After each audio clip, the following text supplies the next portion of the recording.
Tell me what you have tonight. Well, as a member of this community, Stanislaus County, there are some issues and concerns in our area, and so I've helped to form an organization called Stanislaus County's Families and Farmers United. And what we are doing is we're meeting regularly to discuss some of those concerns, primarily that affect farmers in the Oakdale or Stanislaus County area. Just as you mentioned before, there are things that affect us, affect our businesses, affect our families, and we need to get involved. As a mother of 5 and a grandparent, I think it's important to get involved and not sit idly by while things are changing around us. Our community is changing, our world is changing, and so a few of us are getting together to see if we can have a positive effect on maintaining some of the culture that we've appreciated and enjoyed in this area. Does somebody have to live in Oakdale in order to be a part of this organization? I don't think so. I think any concerned individual who is has a family and has a farming interest are welcome. All people are welcome. How long have you, I see a date here, so we've got an event coming up. How long have you had this organization? It's a new organization to our area. We had a few farmers and families in my general area, which is outside of Oakdale, in the Knights Ferry and some of the outskirts of Oakdale, who said, let's discuss some of these issues and see how we can have a positive effect in our area in maintaining the rural climate, and also coming together and discussing some of the overreach of government that we seem to be all affected by. How long has this organization been in existence? It's a new organization. Like 2 weeks or like? We're having our first okay. official event on January 15th. Okay, tell me about it. I see it's all red, white, and blue, so. It is Yeah. because, well, we believe in family and we believe in our country, and we believe. Here, hold it. I'll see if we can focus in on that. So we'll see if we can get it over here on this one. So go ahead and tell us a little bit about it. It's just we're meeting other individuals in the area that are concerned about some of the changes, some water issues that affect us, some issues on overreach of government. We have people in our area that are concerned about the upcoming election. We have individuals who are wanting to look at Common Core and how it affects our area, and we're all about educating and meeting some of our elected officials and upcoming elected officials, and we're looking to support those that are in line with our own values. I see that you'll be serving coffee and dessert. We will. That's a nice perk. Homemade, yes it is, yes it is. Oh, this is out where you had the fundraiser. It is. It's in an old barn on River Road, 5361 River Road in Oakdale, which is our personal barn, which is a perfect location for gatherings like this. And like I said, we are going to be talking about some of our local issues and talking to some of our elected officials and those who want to be elected in our area to see if they're in line with the Constitution, with preserving families and farmers in our area. The very issue that you were talking about affects all of us. And we just want to make sure that our elected officials are serving the people and not themselves. We did have a few signers on the online petition from Oakdale. So I'm hoping that Kurt will read some of those later on in the show too, because you're right. Whatever is happening in our community, we are not an island. It does affect the rest of our community, whether it's farmland or water use or the community itself, how they come out like neighborhood watch or national night out, that sort of thing. Right. Well, as a small farmer myself, preserving the rural land is very important, very dear to me. I'm just we have a little over 8 acres, and we have 7.7 acres in almonds, and You know, I grew up in the Bay Area, so I saw the rural sprawl that went on, and I just don't want to see that happen here, and I think there's a lot of people that feel the same way that I do. Well, let's go back in time for just a minute and talk about your time in the Bay Area and that sprawl that you saw. How did it affect your neighborhood, your city, and your county there concerning not just strip malls and I saw the same thing, the orchards were being ripped out and motels and strip malls and big malls and shopping centers were put in. But how did it affect the community itself by taking it from a farming community to now a metropolis? Well, what I experienced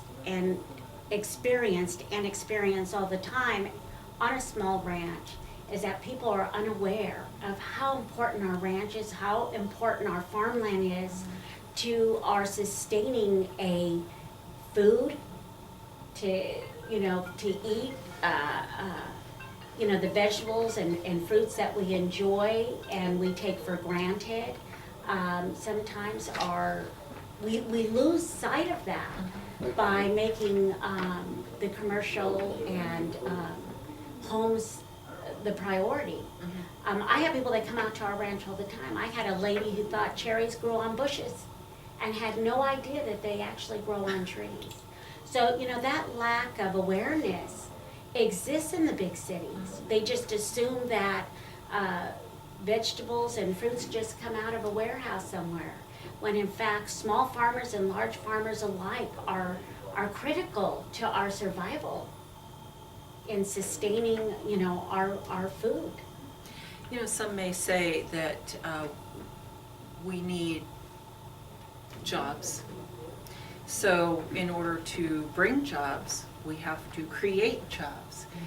Do you think that it is because it will be a trade-off if we take out the farmland and put in a building to house workers. Do you think that that is a fair trade-off? Well, I have watched as this community, I've been here since '99, and I have watched as this community has transformed. I'm a licensed real estate agent. I started with Prudential and currently work with Oakdale Realty. And I've heard that argument, but I've also watched this county, take farmers who wanted to bring tourism to our area through an organization called the Stanislaus Outdoor Venue Association. I saw them smash the idea of bringing more tourism to our area, creating jobs, bringing more business to our florists, to our DJs, to other types of business, and say that they're really for business. See, we have beautiful agriculture in this area. It would be a perfect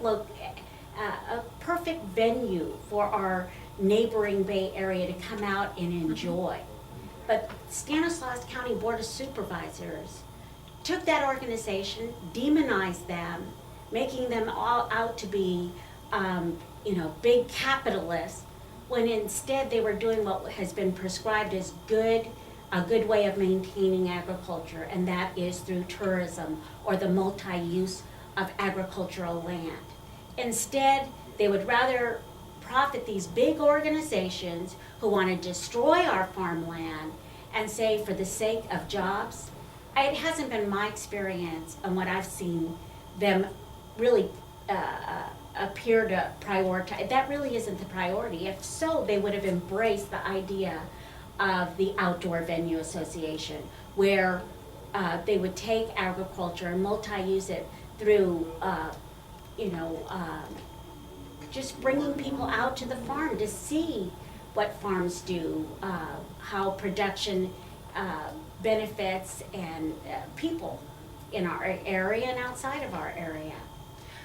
I kind of understand what you're talking about, bringing the people to the farm. There's a lavender farm in Escalon, and actually it's just kind of off out McHenry Way over in that direction, and I've gone out there several times, and it's quite interesting because you can go to the farm and it's a working farm. Yes. You can watch them harvest the lavender and turn it into lavender oil and the distilling of that. It's quite interesting, as well as, they serve a box lunch and they have the lavender products that you can purchase. Is that kind of what you were talking about? It really is, Athens. I've watched the Board of Supervisor just crush the idea that we could do both, farming and those types of activities. I know that the Bloomingcamp Ranch, right off of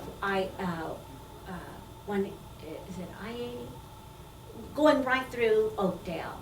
Oh, 108? 108, Yeah. yes. Okay. Mrs. Bloomingcamp went before the Board of Supervisors asking them to preserve her family ranch. It's over 100 acres of apple orchards and almond orchards. They have a little bakery there. And they demonized her for trying to do that. She has a local fundraiser for, I believe it's a cancer society, and hundreds of people come to support not only the cause, but to come and enjoy that family atmosphere, that ranch and farming operation that she has. The Board of Supervisors threatened to fine her to have events like that. It's just awful. And then they say that they're trying to create jobs this way. What about the vendors that could have benefited as they had in the past? The crafters in our area, the bakers and people that create sound, just other businesses that support that kind of activity. Well, something that we forget too is when one person comes into Stanislaus County, say for an event, Yes. whether it's to visit lavender farms or something like that, what you're talking about, the apple orchards or graffiti, summer. Mm-hmm. One person who comes in, they're driving in, which means they will probably purchase gasoline, they will purchase food, they will purchase postcards and souvenirs, and most of the people coming into the area are probably not familiar with the weather, so they may stop by and buy a jacket or a bathing suit, depending on what time of the year it is, because it can get quite warm in the summertime. And that is something that I was really drawn to Modesto specifically before I moved here. I used to come over in the summertime as a tourist. Right. And, I dropped a little bit of money over the course of 3 or 4 days, and tourism really can be a money-making job in itself. It's a #1 industry in the world, and we have some of the best agricultural landscape in the world. And as I mentioned before, the Board of Supervisors demonized those people that tried to encourage people to come to our area. In addition to that, the challenges or some of the obstacles that they brought up as a reason we could not do it were challenges if you were having a private event, but weren't challenges if you were having a political event. See, you can go out to Mrs. Bloomingcamp's ranch and drink her water and use her bathrooms and sit in a folding chair if it was a political fundraiser, but you can't if it's going to profit the farmer. I watched that firsthand, Athens, and it is a real travesty to our area. And it affects all of us. As a grandmother of 2 small little girls, Olivia and Emma, I want them to know what it is to run in the grass and to see a firsthand apple orchard and get to enjoy people like the Bloomingcamps. They're the most precious elder couple in our community, and we love them. And I just hope that our county can start embracing those types of activities and not demonize them any longer. Do you go to the County Board of Supervisors meetings? I have, and as I mentioned, it was those people are dear to my heart. I watched them destroy other farmers who tried to do those types of activities, and so I was very much involved and took part in all of that. But like I said, when it comes to some of the issues that you're talking about today, I watch them encourage that kind of business and yet destroy the idea of bringing other types of business to our area that could sustain jobs or create jobs and sustain other businesses that we have in our community. Is there anything else that you would like to bring up tonight? Only that, it would nice to Okay, be. I'll just take a little break here. Go ahead, Constance, you've got the floor. Well, I just urge people to get involved. We're at a turning point in this community and in this country. And as I mentioned before, it's easy to stay at home and be comfortable in our living room and just worry about our own family challenges. But I just urge people to get involved. And that's what Families and Farmers United are doing here in Stanislaus County. We're getting involved. We can no longer sit idly by and watch things happen and say, you know what, someone else is going to take care of it. If we don't get involved, no one else will. And we'll continue to see the kind of changes that don't support families and farmers, that really are a challenge or create challenges for us as families and farmers in our area.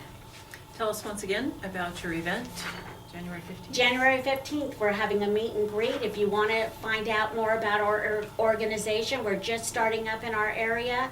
Some of the issues that I discussed with bringing tourism to our area, or register integrity, voting integrity, or Common Core. We're going to have speakers on all of those issues, hopefully about the most recent issue that's happening in this Wood Colony. Wood Colony area, Yeah. excuse me.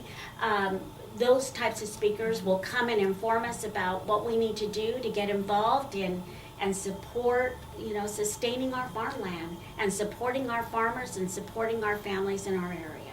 Thank you very much. Thank you.